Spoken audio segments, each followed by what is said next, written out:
এবং আমাদের এই লোকাল ভাই বন্ধুগণ, আমার এখন বলার কিছু নাই, তবে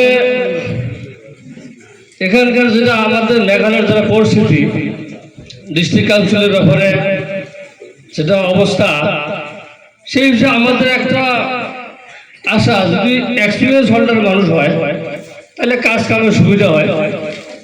সেই জন্য আমরা যত দূরে হোক না, মৌলাগান্ধী বুঝা তো বহু দূরে এখান থেকে, লাস্ট এরিয়া, কিন্তু আমরা ওইখান থেকে হলেও আমরা কানেকশন করি যে জানা মানুষ হজুর ভাই উনি যদি আসে প্লাস পার্টির থেকে আসতেছে, আমরা ওই দিক থেকে যথেষ্ট পরিমাণ আমরা ভোট দেবো আর কি আশা করি।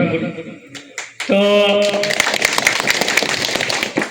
ওইখানে তো আমাদের ওইদিকে তো ক্যান্ডিডেট নাই, মোটামুটি 18,000 ভোট আমাদের টিকরিগুলা সমর্থন করছে আর কি। নন ট্রাইবাল আছে ধরেন 11,000 মতো, 12,000 মতো, বাকি রাবা টাবা নিয়ে 18,000 ভোট আমাদের এই সমষ্টির পরে আর কি এমডিসি দেওয়া। তো রাবা টাবা কতটুকু দিবে না দিবে, কম বেশি তো দিবে, পার্টি ভক্ত যারা দিবেই, কিন্তু আমরা 11,000 ভোট যেটা আছে মুসলিম ভোট, আমরা এটা মেজরিটি ভোট দেবো আর কোনো সন্দেহ নাই। এদিকে যাই তারা ভাই যেটা করে আমরা মেজরিটি ভোট হুজুর ভাইকে দেবো আর এটা আশা আছে। তা আমরা যেরকম আশা করতেছি ফুলবাড়ি সমষ্টি ইনশাআল্লাহ মঙ্গল ভাই উনি নিজে কাজ করবে, নিজে থাকবে, নিজে মিটিং সিটিং সব কিছু মেহনত করবে। তো আশা করা যায় একটা রানিং এমএলএ পার্টি থেকে উনিও মেজরিটি ভোট দিতে পারবে, ও নিজে খাটবে, মেজরিটি ভোটে দেবে ইনশাআল্লাহ, অসুবিধা নাই। তারপরে হলো আপনারা এইদিকে, আপনাদের এইদিকেও যেরকম শোনা যায়, আমরা শোনা পাই, হ্যাঁ, যদিও একজন ভিসি সেক্রেটারি নাকি স্ট্যান্ড করছে মিশো উত্তর জেতার জন্য না দেবরা দেওয়ার জন্য স্ট্যান্ড করছে, আমরা শুনি আর কি। একটা ভিসি সেক্রেটারি আর কত ভোট পাবে? যে গ্রামের ভিসি সেক্রেটারি ওই ভিসি সব কটা ভোটও তো পাবে পাবে কি না? হ্যাঁ না, সেই গ্রামের ভিসি সেক্রেটারি ওই গ্রামের সব কটা ভোটই পাবে না, পাবে? তাহলে আর তাই আর কি আশা করেন? এটা সেটা এমডিসি ওলি সম্পত্তি লাভ আছে না। এই বিশাল এরিয়া 50,000 55,000 ভোটের এরিয়া, খালি এলাক সিনিয়র জেনারেশন মানুষ কয়েছে ফল্লা বলে দাঁড়াইছে, আর বাকি কারো খাওয়া আছে না বলে নাই, বলে আশা করি লাভ নাই। আমার অতি একজন দাঁড়াবো কয়া আছে, হয়তো কিছু এনপিপি পার্টি কামও করি আছে, তো উনি তো নাই, শেষ হয়ে গেছে, ভিডিও শুডিও ওটা দেওয়া পাইছে না, হ্যাঁ ওটা নাই, শেষ হয়ে গেছে।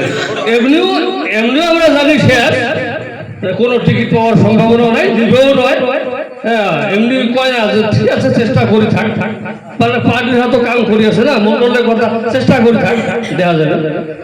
তো আমরা আগে থেকে জানি টিকিট দিবে না, এমনি কইছে তুই আগবাড়ি থাক, চেষ্টা করে থাক, পার্টির হাতে কাম করে থাক, দাঁড়াও বা না দাঁড়াও পার্টির হাতে কাম করা খাবে, কারণ পার্টি থেকে ফ্যাসিলিটি দিবে লাগছে, কাম দিবে লাগছে, ভিসি দিচ্ছে, কন্ডাক্টার দিচ্ছে, তো না দাঁড়ালো পার্টির হাতে করা খাবে না। তো সেই হিসেবে পার্টির কাম করি আছে, অ্যাটলিস্ট এনপিপি পার্টির কাম করি আছে, জহুরুল হোক যাই হোক, ফজুর ভাইও তো এনপিপির কাম করি আছে, কিন্তু টিকিট পাইতে তো একজনে দাঁড়া পাবে না কি? তো সেটা আমরা ভালো করে জানি, আশা করি বা হাজিও দেখছি ফজুর ভাইয়ের টিকিট পাওয়ার চান্স আছে, এটা 100%, আর বাকিগুলোর চান্স নাই। আমি একদিন সিক্রেট ভাবে আমরা তো বুঝলাম ফজুর ভাই টিকিট পাবে, তখন ফজুরের সাথে যোগাযোগ করলাম, ভাই খবর তুই নিশ্চয় কত, আমরা তো খবর নিচ্ছি ভালাই আপনি তো।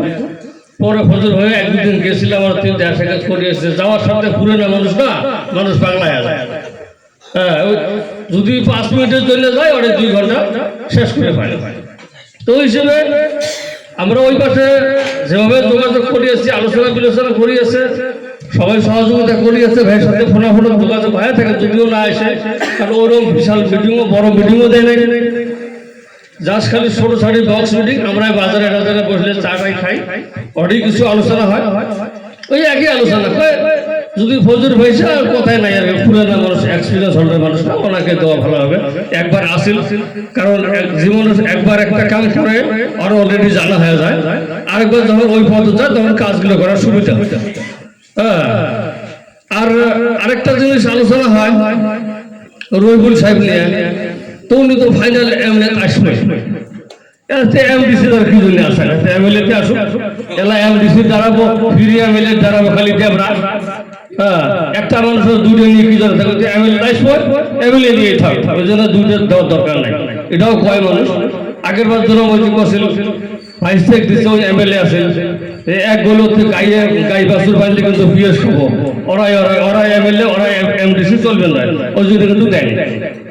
এখন কয় ওই যে এমএলএ আসবো সে বেকারে এমডিসি কি জন্য ছোট জিনিস বড়টাতে থাক, ওটা ভালোভাবে দেখেই দেও।